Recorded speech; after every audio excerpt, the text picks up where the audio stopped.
The World Series is set to kick off this Tuesday, featuring the Tampa Bay Rays and the Los Angeles Dodgers. It's going to be a fun series. Also, on the college football field, we have the UCF Knights absolutely collapsing in front of our eyes.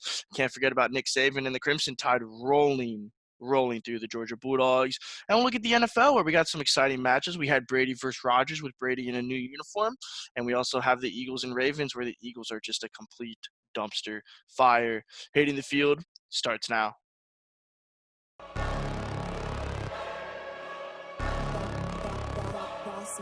Things gon' change when I really hit the field. Undefeated champs, man, you know what's the deal. Tryna find a kid, I'm in the field doing drills. Boy, you just a sucker, you ain't never keep it real. 3 rings in my hand, I'm a warrior to the max. When I hang it up, they gon' have to give me plaques.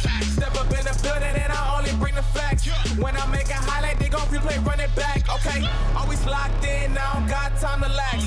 Saying he the best, he could take a lap. Batted 1,000 when you check the stats. Boy, is you ready? You ain't gotta ask.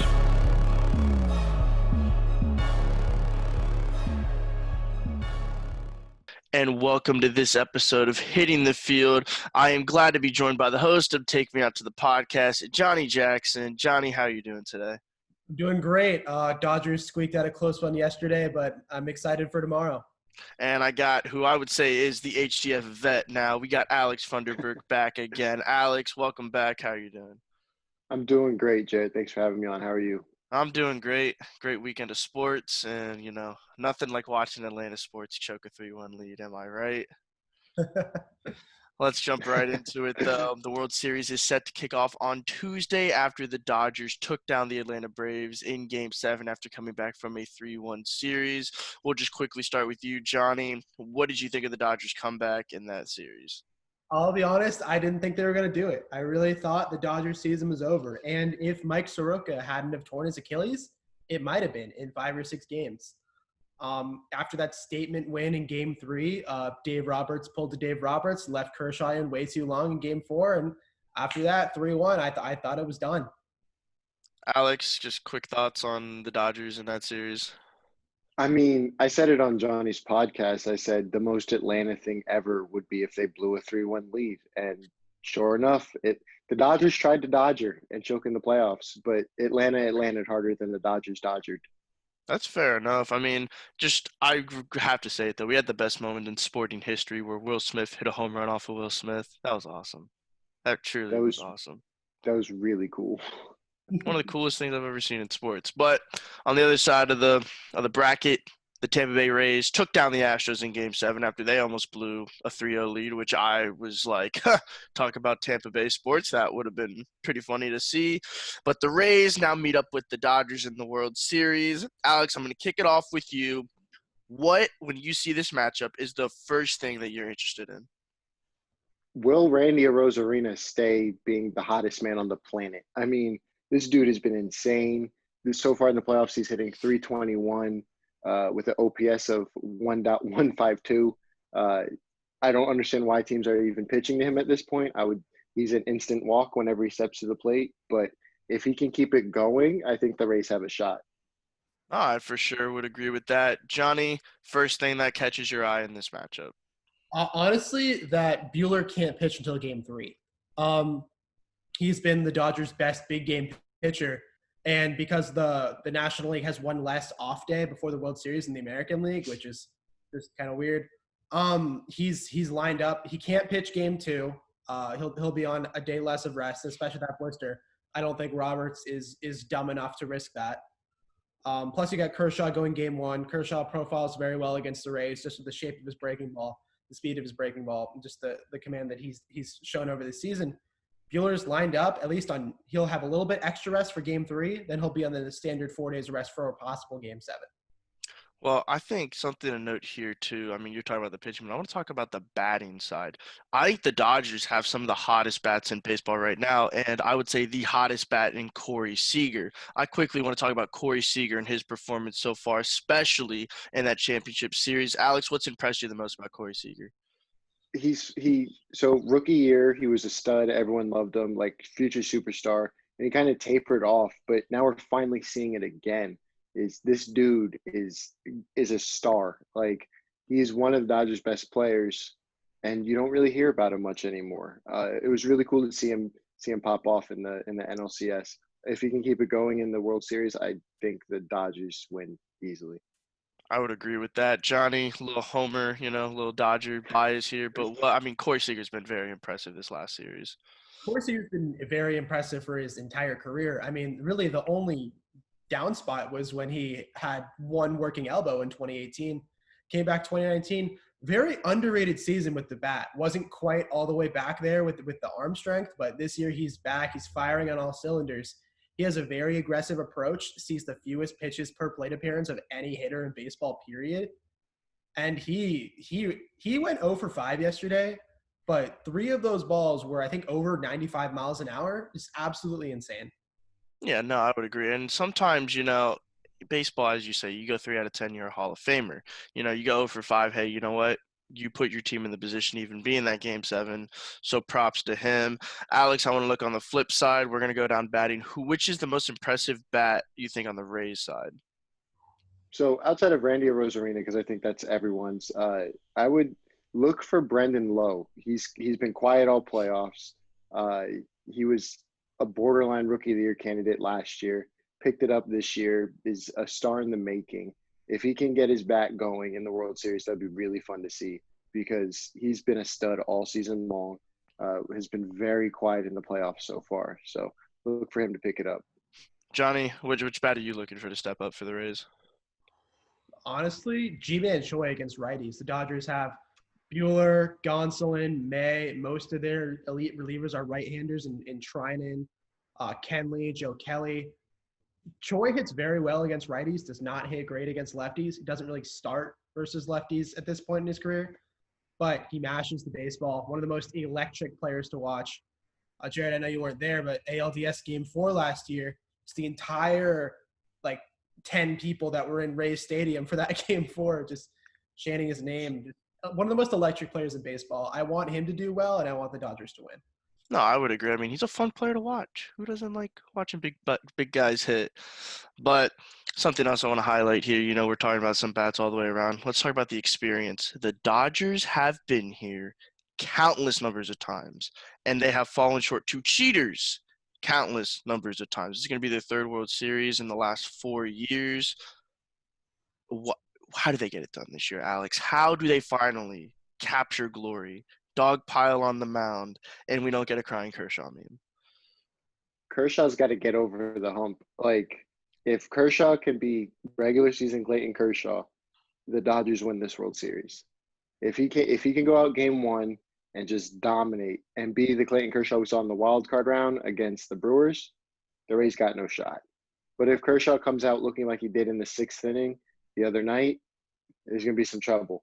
And the Dodgers might Dodger again in the World Series.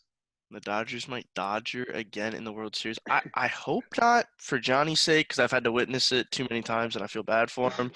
Johnny, what is the biggest hurdle for the Dodgers, considering they have been here so many times? I think it's the consistency with the bats. I mean, the pitching staff is very good, very deep. Kershaw is, I think, the obvious favorite to start Game 1 just because of, A, the way the pitching staff's worked out, and B, he's the greatest pitcher of his generation. Max Scherzer and Justin Verlander are great, but Kershaw's the greatest pitcher of this generation, and it's not particularly close. But the consistency of the bats is very important, right? They got shut out by Max Fried Game 1. They couldn't really get Ian Anderson. And then, then Kyle Wright comes out, this little kid who throws 97 with sink, nasty slider. They put up 11 runs on the kid. I don't understand quite why or how. Obviously, I'm not a big league hitting coach or anything, but that the consistency of the bats needs to be there against just a pitching staff that the Rays have, which is so good. So you're going to talk about the pitching staff. I quickly then want to jump into the bullpens. Alex, which bullpen do you think has the edge here? It's the Rays. I mean, the Rays have the best bullpen in baseball, and I don't think it's close. They just got guy after guy after guy. They're all just going to get outs. Nick Anderson's a stud. Castillo's a stud. I mean, top to bottom, I don't think there's a better bullpen in baseball. I can't really disagree with that, Johnny. I mean, I don't know if you can. I'd be interested to see. I can't, the Rays have proven that they almost had Tyler Glasnow go in to close that game 7. They're insanely disgusting. Also, with off days back into games, we got 2 games in a row, then 3 games in a row, then 2 games in a row. There's a decent shot that Nick Anderson pitches in every single game in the World Good Series. point. I mean, if that's the case, you would almost say like, oh, there's no way the Rays are going to be blowing games. But then again, it's baseball in October and anything can happen. Johnny, you certainly know that because we could argue that the Dodgers should be in their 4th straight World Series because they shouldn't have lost to the Nationals. But, Kershawed. And that's He had no business being in that game. He had I'm no not business. I'm not going to sit here and argue that he did or didn't. But I'm just pointing out the facts. And the facts are he Kershawed, which it's like Tebowing. It's a new trend. Kershawing, crying on the bench after giving up a bomb. But yeah, on the other end, we got Dave Roberts coaching in his 3rd World Series in the last 4 years. Alex, if they do not win, is he on the hot seat, you think? Or does he have a bias since it's like a short season and stuff? I think he's got to be on the hot seat. I mean, he's mishandled using Kershaw in the playoffs, leaves him in too long. He keeps getting to the World Series, but he can't win. Speaking as a Yankee fan, I know if that happened to Aaron Boone would be out. If the Yankees got to the World Series 3 times in 4 years and didn't win one, Aaron Boone would be gone. And I think the Dodgers hold themselves to that kind of standard. So I think if he doesn't win this one, I think he might not be out, but he's definitely on the hot seat. It's fair enough. Johnny, I mean, you've dealt with it for so many years. Would he be on the hot seat? I would say hot seat probably. The thing about Dave Roberts is that he's not, like a Joe Girardi, a really tough manager. Because, I mean, let's face it. The reason Joe Girardi is not the manager of the New York Yankees anymore is because he didn't want to play Gary Sanchez behind the plate. I feel like that's pretty obvious to say. The reason Dave Roberts is still the manager and probably will continue to be the manager for the Los Angeles Dodgers is because everyone in the clubhouse loves him. I mean, he's a great dude. All the relievers say they love him. Blake Trinan said the reason that he wanted to go with the Dodgers more than any other team was because the Dodgers and Dave Roberts were the only team that talked about getting him healthy for the rest of his career and not just for that season. And that kind of leadership and that kind of presence, yes, he makes some boneheaded decisions in the playoffs, but baseball is, I think, you guys have seen the study about which championships in professional sports are the most random. Baseball is the 2nd most random playoff and championship in all of sports. So, yes, Dave Roberts did lose the 2017 World Series, cheating, lost the 2018 World Series. They had no business winning that World Series. I think there were 3 teams in 2018 that could have beat the Dodgers in the World Series. Last year, bonehead decision, putting Kershaw in. Absolutely stupid. But that only tied the game, right? Yep. Will Smith came within 2 feet of walking that game off in the 9th. I mean, he's had some tough breaks, but no, I don't think there's any realistic shot that Dave Roberts gets outed. Well, I want to talk on the flip side then. We have Kevin Cash, who's managing his 1st World Series. Alex, Kevin Cash has put together a great season considering they are the, I believe, 29th in payroll, which is impressive going against the Dodgers, who are top 3. I believe they're 2. I'd have to double check that. But Alex, what has been impressive about Kevin Cash? I mean, Kevin Cash does what the Rays analytics department tells him to do. I mean, and that's what makes the Rays special is they are so heavily based on analytics. They don't need the stars. They don't need a big name. They don't need a Clayton Kershaw or a Mookie Betts to win. And they've invested heavily into analytics, and it's paying off for them. And I think that's really cool. Really good for baseball. Yeah, I mean, it's kind of like that Moneyball mentality. I mean, it's a great movie that literally focuses on analytics and numbers, and it doesn't focus on how good a player is. It's based on what you do in certain situations. Johnny, what are you looking forward to see Kevin Cash manage here? Kevin Cash I don't think there's any real argument that any other manager in baseball is better than Kevin Cash. The only manager who I think could potentially be better than him doesn't have a job right now, and that's Alex Cora, who, based on his tweets, a lot of little cartoon eyeballs. I think he's going back to the Red Sox or the White Sox. He's going back to a Sox team.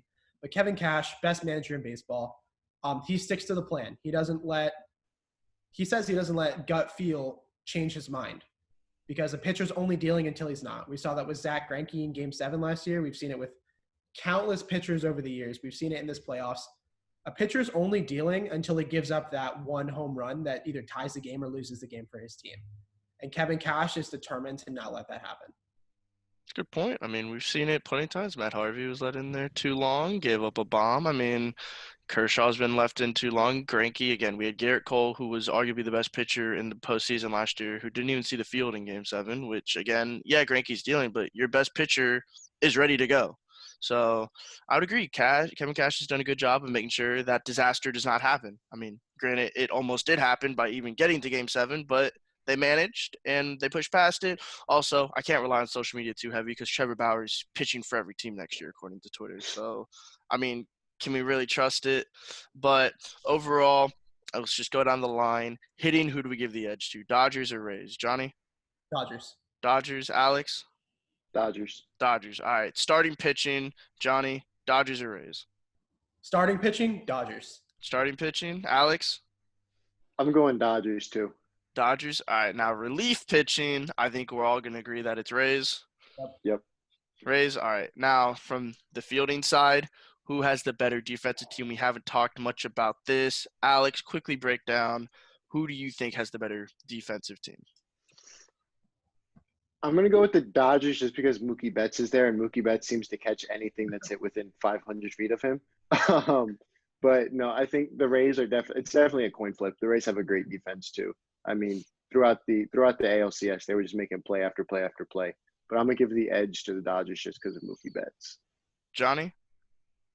I think it might be the Rays. I mean, the Rays are the most analytically savvy team in all of baseball, probably in all professional sports. And we've seen the way they position their guys makes them get to the extra ball. Kevin Kiermaier is probably, I think he's the second rangiest player in baseball, rangiest outfielder. He has the second most range in all of baseball. And they also have Manuel Margot, who's also a top 10. So those two patrolling the outfield, especially in Texas, because we've seen that giant right center gap. But those fences are moving in within 5 years. Let's perfectly real. Yeah, but that happens with new ballparks. The Marlins did it too. Every ballpark tends to do it. Yeah, but the Rays, the way they position their guys, lets them get the absolute most out of every single player. The Dodgers are good, but the Rays are better. That's how I describe it. Now, something I think is interesting, I think I'm going to give the Dodgers the edge for the simple fact that they just played a 7-game series on this field. And I think that has something to do. As you said, there's a big gap in right center. How many home runs have we seen robbed? How many plays has the outfield made for the Dodgers to save that series? I mean, I think that plays somewhat of a factor. Again, these are professionals. They're going to go out there, walk around the field, find holes, find ditches. I mean, again, it's not like it's a high school field. It's going to be a clean field. But again, I think that matters. I mean, again, knowing where the warning track is, knowing where the wall is, knowing all that stuff is going to play a huge factor because I don't know how many games were won and lost because of robbed home runs this postseason. Honestly, it's great for baseball. I mean, Mookie made an incredible play. I believe it was Game 6 where, Ozuna left early, but it was still an incredible double play to get them out of the inning. And, I mean, those kind of games win you championships. So, quickly, I guess we've reached that point now. Predictions for the series. I'll give you guys a second, and I will start us off as always. But I am taking the team who is winning the World Series in 6 games. It's going to be a 6-game series. And here's what's going to happen. The Rays are going to go up 2-0 and then lose the next 4, taking the Dodgers in 6. Wow. That's big. I said in March it was going to be Dodgers over Rays in 6. I'm keeping to it. I might be wrong, but Dodgers over Rays in 6, and Corey Seager will also be the World Series MVP. All right, cool. Yeah, World Series MVPs, we'll take those too. Alex, your prediction in World Series MVP. So my playoff predictions have been terrible. I've been wrong about almost every single thing. But I'm going to go Dodgers in a gentleman's sweep. It'll be Dodgers in 5. I really don't see how the Rays can win if the Dodgers are hitting. And give me Mookie Betts for World Series MVP. Yeah, I was gonna have to agree. I want to take Mookie as MVP.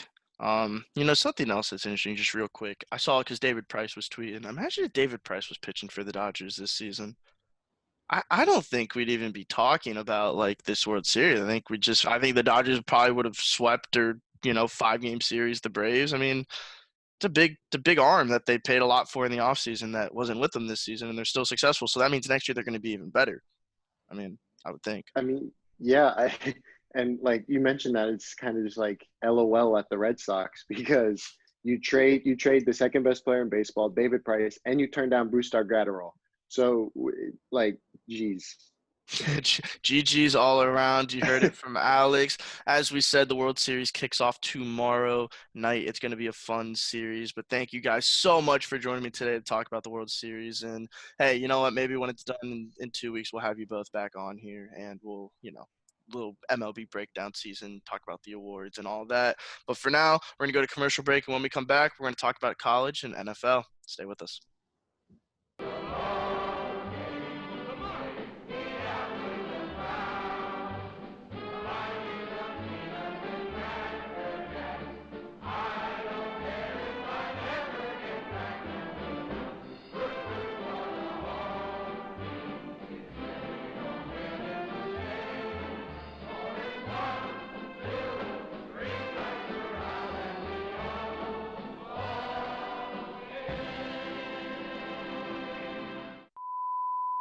Yeah, they lost the last two, but third time's a charm, right? That's what I tell myself every night before I cry myself to sleep, right?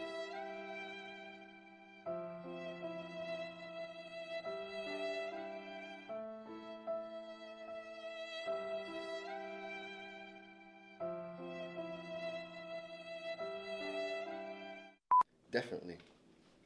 In my eyes, I know he's pitching game 2, and his postseason ERA is about over 4, and I'm scared. Because I like losing, apparently. It seems to be the trend. It's Jeter, too. He's just mad because the Yankees lost in the 2003 World Series. 03 World Series? I think I have a better chance of winning the lottery, actually. Like, I'm probably going to throw it all on red this summer and hope for the best. 100%.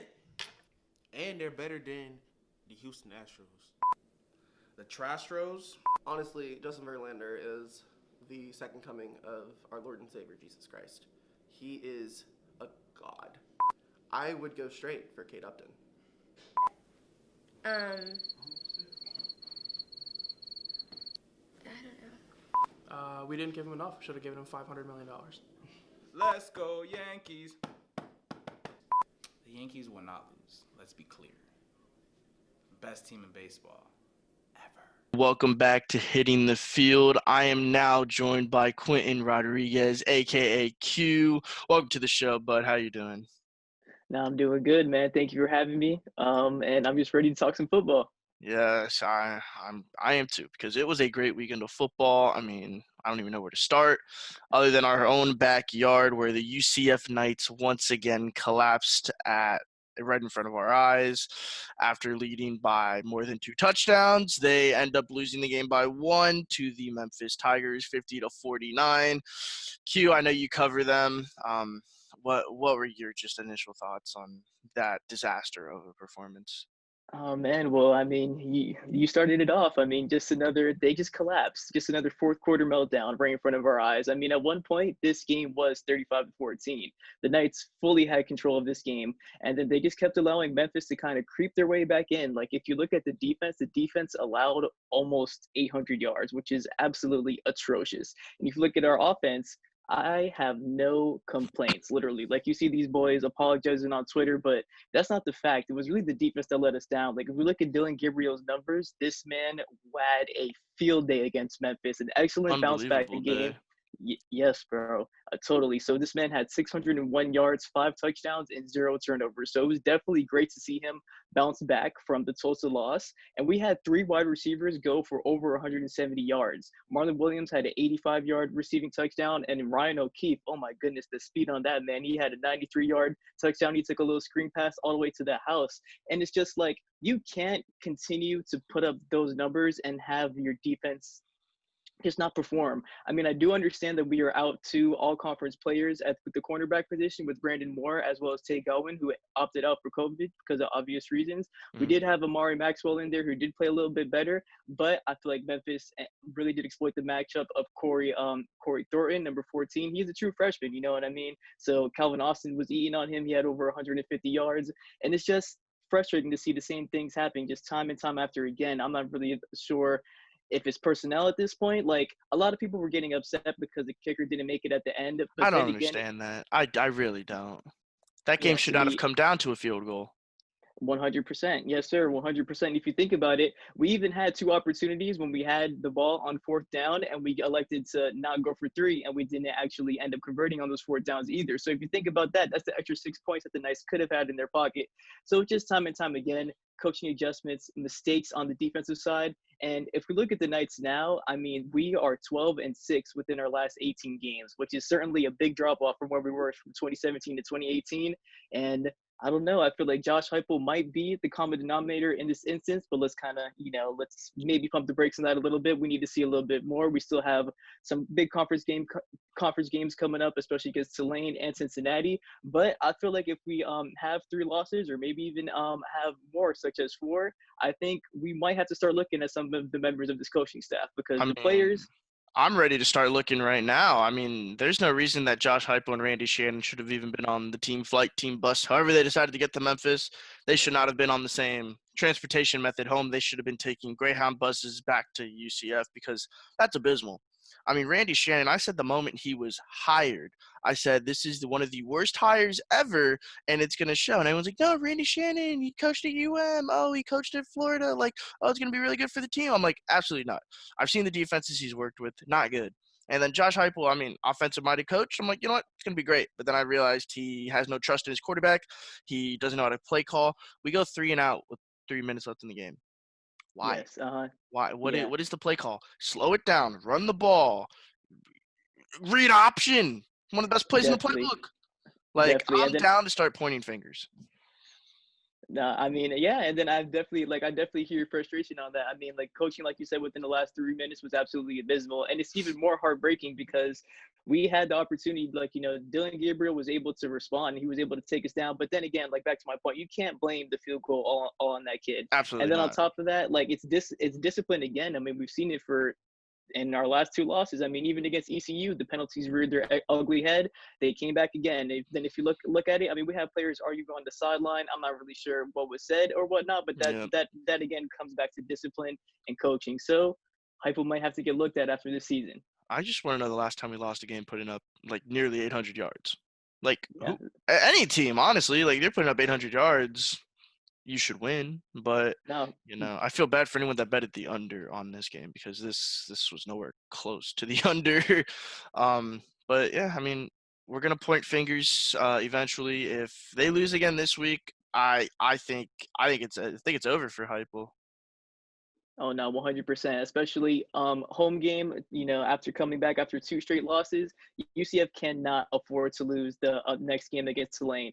Especially Tulane has been quite competitive with the opponents that they face. So UCF, they might have much of a tougher matchup than we actually anticipated whenever we first saw this game on the schedule, especially the 2 defensive performances that we've seen from this team. Well, I think every game now is going to be a tough game, because this team looks a disaster as a unit. Again, individually, there are some aspects that shine of this team, but as a team, it is a team game. They look abysmal, and that's the nature of the sport. But you know what?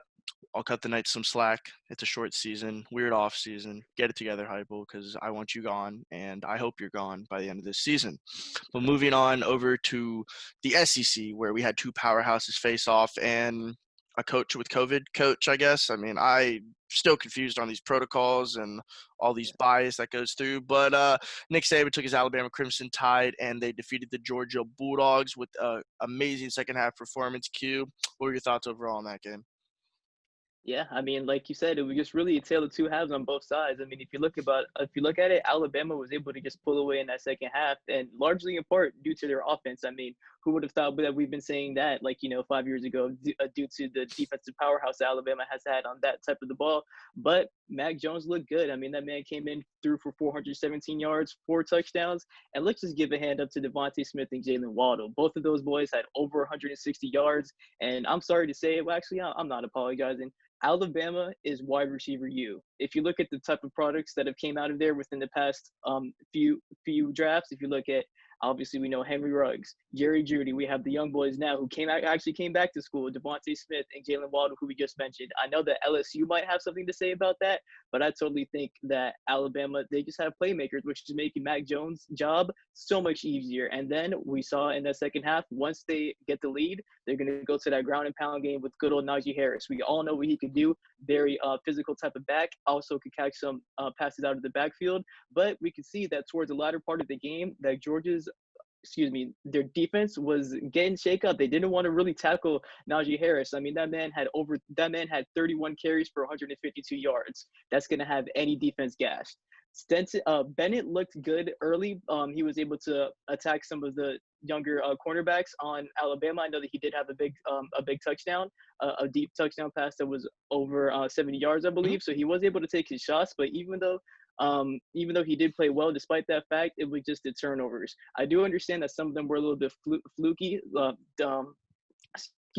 Such as deflective passes. But I feel like if Georgia is able to clean that up, they would have been in that game. But that just goes to show that Alabama, no matter how slow they started on the defensive end, they'll still be able to take over games in the latter part once they get that ground and pound game going on the other side of the ball.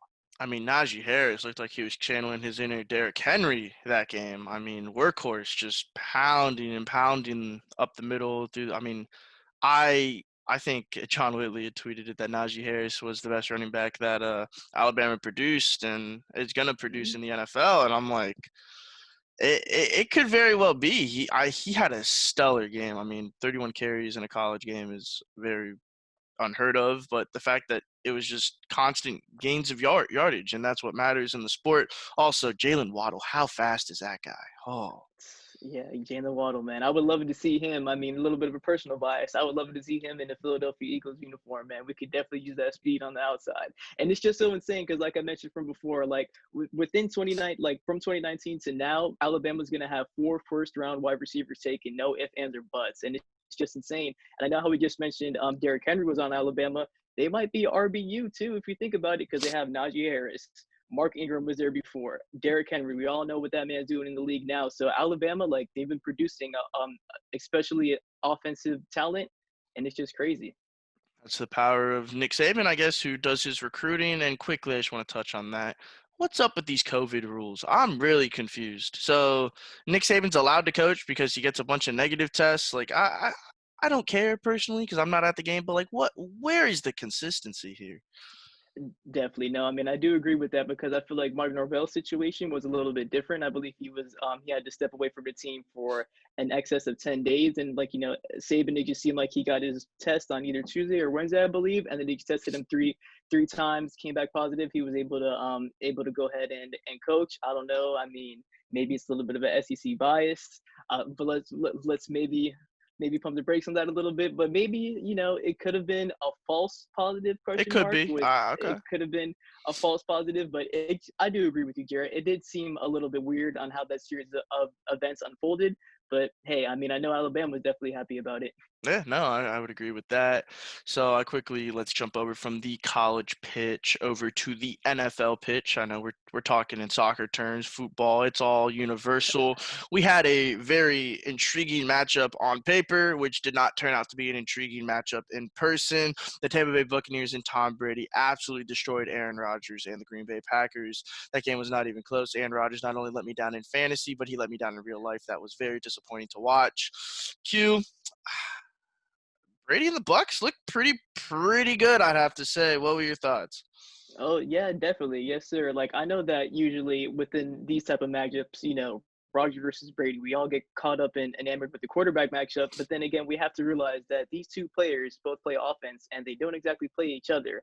And we definitely saw that on display. I mean, Green Bay came in, they came up with a quick 10-0 lead, but defense is what really stood between these two teams. I mean, Aaron Rodgers was just targeting Devontae Adams, just looking at that man right in the face, boom, pick six. And then that pick six changed life for Tampa Bay because they kicked it back. Aaron Rodgers turns over the ball again. Tampa Bay was able to cash that in for a quick score. And it was just insane just how the defense really shifted the tide of that game. I mean, Levante David was making plays, so was Devin White. I feel like that possibly might be the two best linebacker tandem right now that we have in the NFL. And if you look at that, they were also able to get their pass rush going on the as far as the front four was concerned, which just makes it easier for their DBs to kind of sit back in coverage and kind of anticipate where Aaron Rodgers is going. I can't believe I actually said that because it's tough to see what Aaron Rodgers is exactly going to do. But if you have a defense like that could cover, that could get after the quarterback, I feel like Tampa Bay is putting together a pretty good winning formula right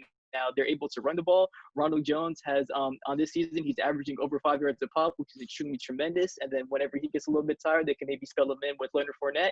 And Tom Brady does not have to do too much, especially with the way that this defense is playing, especially now since we finally had a Rob Gronkowski sighting. He finally scored a touchdown. I know that Tampa Bay, maybe some New England fans were happy about that as well. But I feel like if this defense keeps playing at the level that they will, I feel like Tampa Bay may have a chance to go ahead and maybe win that division. I mean, that's a good point because the Saints, they've looked a little shaky here and there. The Panthers, I mean, they're the Panthers without McCaffrey. Can we really expect much? And the Falcons are a complete, utter disaster. Plus, they play in Atlanta, the city of choking. Shout out to the Braves for adding to that. But yeah, and I mean, something else I want to point out. Devontae Adams first came back in a couple weeks, and him and Rodgers just did not look on the same page, which usually doesn't happen. I mean, what was the disconnect there? Honestly, I mean, I wish I was able to tell you because it just seems like these two always have somewhat of a laser type of focus. I feel like maybe Aaron Rodgers was just off on all phases of the game. Like even when he was looking for Valdez-Scantling, I know that he missed a big throw across the seam to his tight end. His name is escaping me right now, but that was guaranteed to go for 6. And at that time, the score was 14-10. So hold on, like maybe Aaron Rodgers and the Packers could come up with some momentum. But then again, we're used to seeing this Packers defense, get some stops, and we did not exactly see that in this game.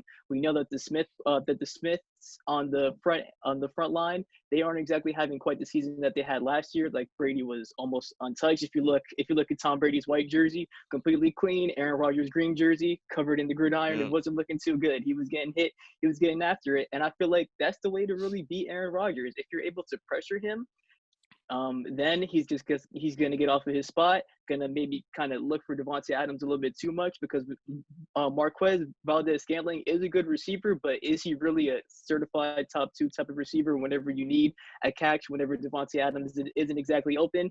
I don't think so. Aaron Jones also did not have the best game as well, so that kind of made the Green Bay a little bit one-dimensional. They couldn't run the ball and whatnot, so Aaron Rodgers is just kind of throwing. And we know whenever defenses make offenses one-dimensional, they'll be able to sit back and bring the pressure like we just referred to. So Aaron Rodgers was just off. Hopefully it won't happen again, but I think that this is a little bit of a gut check for Green Bay because they were an impressive 4-0. Then again, who did they really play? I mean, they played teams in the North. NFC North isn't exactly the best division. We know that the Green Bay is definitely the class of that division. But I feel like this was a good game for Green Bay. Like I said, a little bit of a gut check, and hopefully they'll be able to build and improve on it if they want to go back to where they were in the NFC Championship game last year. That is a good point, but also Aaron Rodgers might have had the celebration of the year on just a normal run. Ended up being a yard short, but I mean, Aaron Rodgers with the celebration of the year, you didn't check that out. Little Key and Peele, little fun, little pumps up there, but little. You like to see that out of Rodgers, who's such a serious guy. To see him have a little fun out there. Plus, and even the bounce back in fantasy, that was absolutely pathetic, Rodgers. You're my only player. Kamara had a bye this week, and you do that 3.8 points, unacceptable. You're gonna be hearing from my agent, Rodgers. You're gonna hear from my agent. But moving on, we're gonna get a little homer here. No bias, obviously, a little homery though.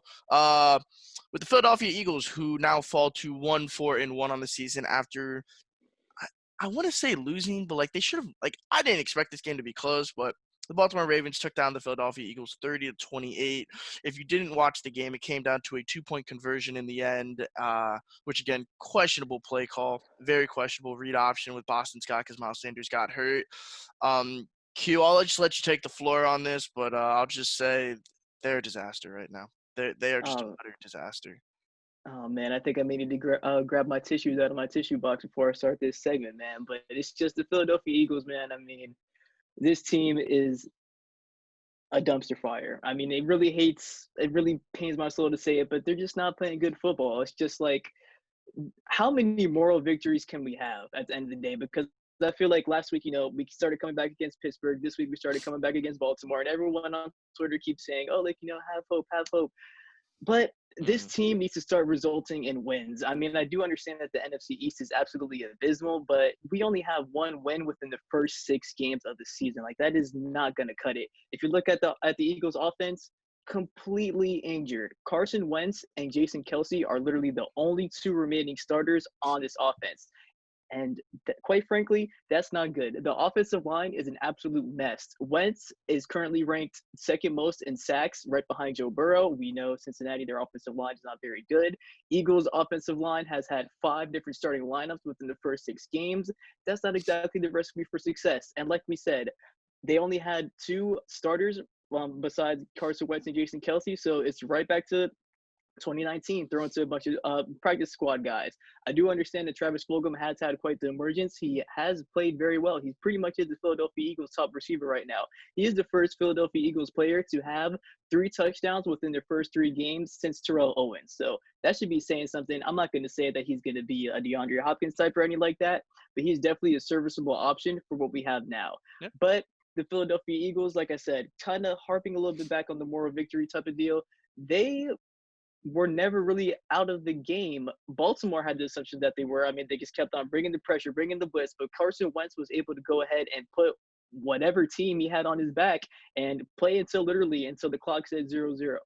If you look at it, he had a huge 40-yard run, which really ignited life back inside the Philadelphia offense. He threw a jump ball to Travis Fulgham, and it was just like we started coming. Carson Wentz was able to do his thing, get out of the pocket, but it's just absolutely ridiculous because he didn't really have a lot of time to throw the football. On average, Carson Wentz only had 2 seconds to throw the football, according to Pro Football Focus, which is absolutely abysmal. And if we look at the offensive line, Jamon Brown, who was actually a backup for our backup right guard, he was terrible. He allowed 2 sacks, 4 hits, and 9 pressures on Carson Wentz. And it's just like, what more do you want the man to do? And it's definitely like, we know his toughness, we know his grit, his determination, but it's just tough. And then it's like, literally, if it's not one thing, it's another. So we get all the way back down there. We're only down by 2 points. And just that play call, just to read option was just terrible. And then like they have four wide receivers on the right side. They were actually able to cash in on two-point conversions. Both of them were passing plays. So whenever I saw that 4 wide receiver formation, I said, okay, let's put the ball in your best player's hands, which is at point in time, Carson Wentz. Let him distribute out the football. But then you want to run it. Like, it's just, I just don't get it. You want to run it under a patchwork offensive line. Like, at least, like, maybe if you want to do the play action fake, that's cool, but roll Wentz out. You know what I mean? Give him some extra time.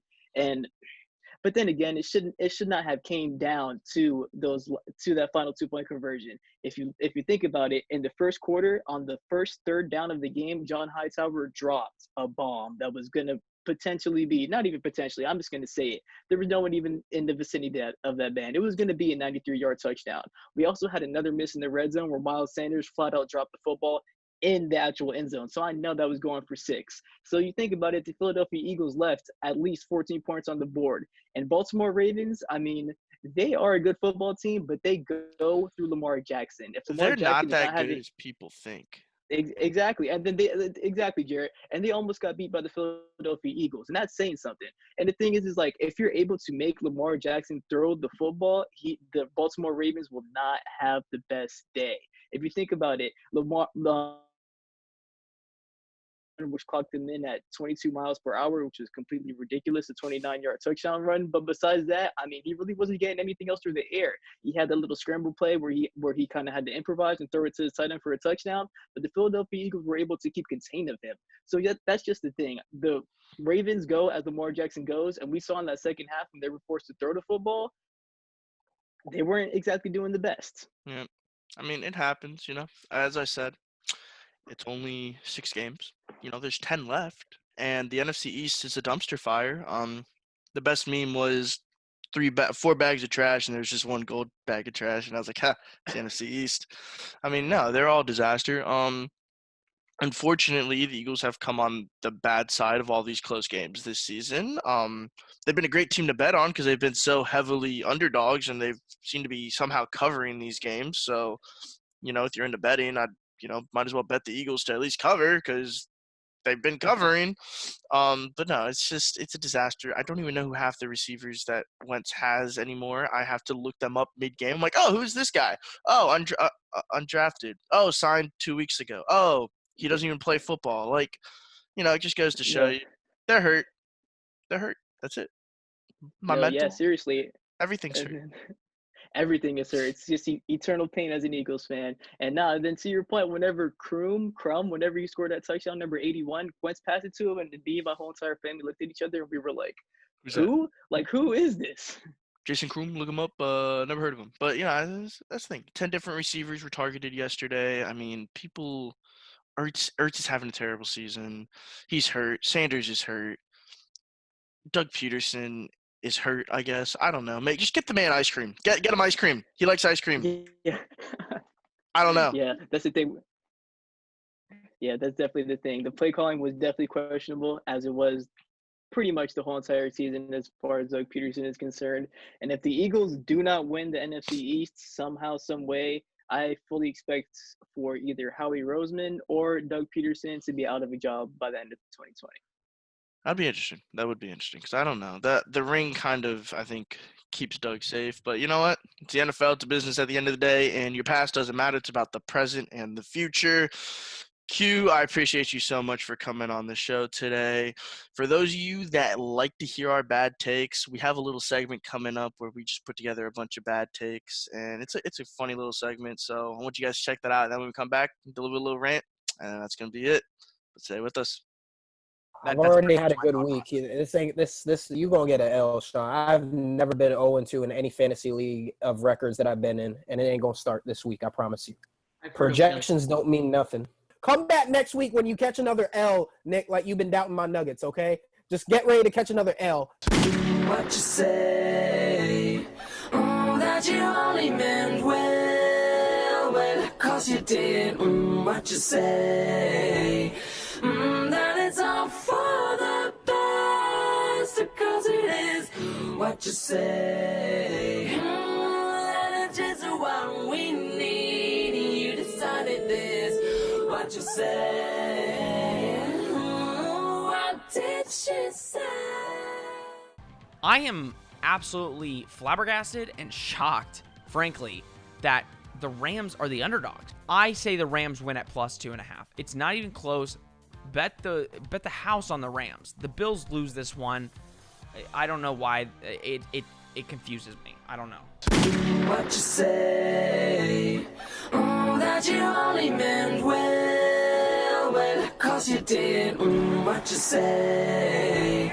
That it's all for the best. The Astros are going to cry. They're going to lose in 4, and they're going to go home, and they're going to cry and think about what they've done. What you say?